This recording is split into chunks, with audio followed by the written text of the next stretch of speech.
day everyone, it's me again, Ma'am Romela Official. Okay, ang topic po natin ngayon ay tungkol sa pricing or kung paano kami magpresyo ng aming paninda. Okay, but before that, please subscribe my channel and hit nyo na rin yung notification bell para ma-notify kayo sa aking susunod pang mga video.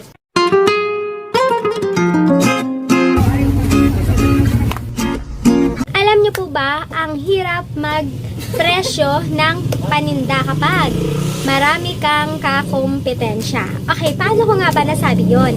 Dahil hindi pwedeng mas mataas ka sa mga katabi mong tindahan. Lalo pag parehas kayo ng paninda at parehas din kayong nag-wholesale tsaka nagre-retail. Okay, mawalan ka ng customer kapag mataas yung presyo mo doon sa mga kakompetensya mo ding tindahan. So, kailangan mong ipantay ang presyo mo sa presyo ng mga katabi mo ring tindahan or sa mga kakompetensya mo. Kailangan mong ipantay, kailangan magkaparehas kayo ng presyo or kung pwede, mas mababa ka sa kanila. Dahil doon, pag mababa ka sa kanila, syempre makakahakot ka ng suki. So, paano po ba kami magpresyo? So, kami dito, binabase po namin sa product na fast moving tsaka non-fast moving product. So doon kami nagbabase kung ilang porsyento ang dapat naming ipatong. So katulad niyan, sa mga fast moving product, maliit lang talaga yung aming pinapatong. No, nag-wholesale kami sa mga fast moving product, lalo na sa mga yung nagtitindahan din, no? Doon kami nag-wholesale kami ng aming paninda sa mga ganon. So, mababa lang. Pag wholesale price, no, mababa lang talaga. Nasa 3% to 5% lang ang pwede mong ipatong. Minsan, nagtataka ako kung bakit ang baba ng binibigay na presyo nung kakompetensya ko. No, kasi nagsisimula pa lang ako noon. So, nalagay ako doon sa hindi ako booking. Hindi ako nakakuha ng ahente. Kasi sa ahente, merong mga ahente talaga or supplier na mababa. So, dahil matagal na sila, mas una sila sa akin, no? Meron silang kinukuhaan pala na mga distributor or supplier na mas mababa yung bigay sa kanila. Lalo pag nakikita ng supplier or distributor na malaki yung order ng tindahan, no, binibigyan pala yan ng mga discount, mga target na kung saan nagkakaroon sila ng mga incentives. So, ang ginagawa pala ng mga tindahan na yan, kung bakit mababa yung bigay nila sa mga mamimili ay dahil meron na pala silang kita doon pa lang sa incentives saka sa mga promo na binibigay ng mga ahente doon sa mga malalaking tindahan. So, kahit maliit lang yung patong nila doon sa kanilang items, sa mga product na binibigay sa kanila, hindi na sila lugi. Dahil, meron na pala silang kita dahil sa mga incentives, saka sa mga promo, at sa mga discounted na mga product, meron silang ganon. Kaya pala, mababa yung presyo na pwede nilang maibigay sa customer. So, ano nga ba yung sinasabi kong fast-moving at non-fast moving product? So, ang fast-moving product, ito yung mga basic needs na araw-araw ginagamit ng tao. Or, ito yung mga produkto na talagang mabenta talaga sa araw-araw. At yung mga non-fast moving naman, ito naman yung mga items na bibihira lang hanapin. Or, hindi siya masyadong gumagalaw. Dito sa mga ganito, shampoo, powder. Okay, paano nga ba kami magpresyo dito? Dito, per dozen kami magpresyo. Okay, so ang pinapatong namin, 3 to 5% yung pinapatong namin. Pero karamihan, 5% yung pinapatong namin. Kasi, sa plastic pa lang guys, naku, ang mahal ng plastic. Ang mahal ng halos ngayon.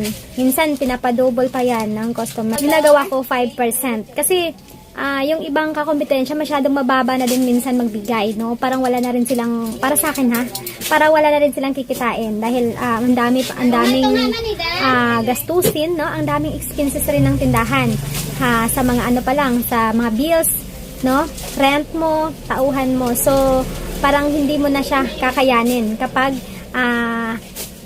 hinayaan mong sundin or kakalabanin yung ibang tindahan. Kasi pag bumaba ka, bababa rin sila hanggang sa nagkalaban na kayo sa presyo. Hanggang sa kayong dalawa ay wala na talaga kayo parehas na kita. So, ganon din dito sa mga coffee, no? Sa mga nakatiles natin, halos nakatiles natin, ganon kami magbenta per dozen ang aming bintahan dyan. At ganon din kami magpresyo ng aming paninda. 5% din. Sa mga diaper naman, dito, medyo malaki-laki yung aming pinapatong dito. Lalo na sa mga items na malalaking pack talaga. So, dyan talaga, medyo malaki yung aming tubo dyan. 10 to 20% yung aming ginagamit dyan sa mga malalaking pack. O, dito naman tayo sa mga curls. Okay, alam nyo ba guys, na sa curls ay fast moving yan. No? Lalo na sa mga nagtitinda rin sa kanilang bahay. Maliit na yung amin dyan. 50 cents. Ganon. Per piece. Sa mga gatas naman guys, no? Dito naman, nagpapatong kami dito sa mga malalaking pack, ganon din. 10% yung patong namin sa mga malalaking pack. Sa mga alak naman guys, like Tanduay, okay, kadalasan kumukuha sa amin dito yung mga nagtitinda rin sa mga barangay, ganon, sa kanilang mga lugar, no? Mga bukid-bukid, yun, ganon. So, karamihan kumukuha nito per case, no? So, per case nito, tumutubo lang kami ng 20 pesos. Ganon lang. Yung tubo namin per case. Kaya makaka-less ka pag isang case yung kukunin mo. Kasi pag individual ka, doon kami nag-a-add. So, dyan naman po sa mga biskwit, no, nagpapatong kami dyan ng 3 to 5 pesos per pack.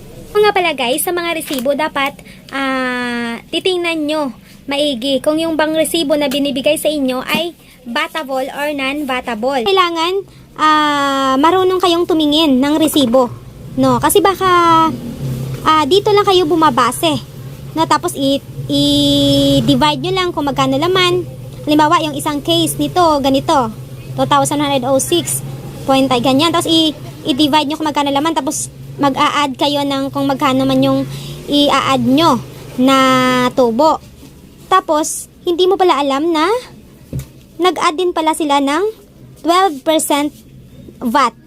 So, ngayon, kung ang nag-add ka dito ng 10%, dahil dito ang nagbase, 10% lang yung add mo, lugi ka pa. Dahil sa kanila, 12% yung in-add nilang VAT, oh.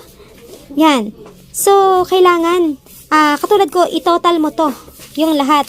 I-total mo. Pag total mo, magugulat ka, bakit hindi ito ang lumabas? Bakit iba yung lumabas? Sabihin mo mali yung resibo. Yun pala, nag-add sila ng 12% VAT. Kaya naging ganito yung total niya.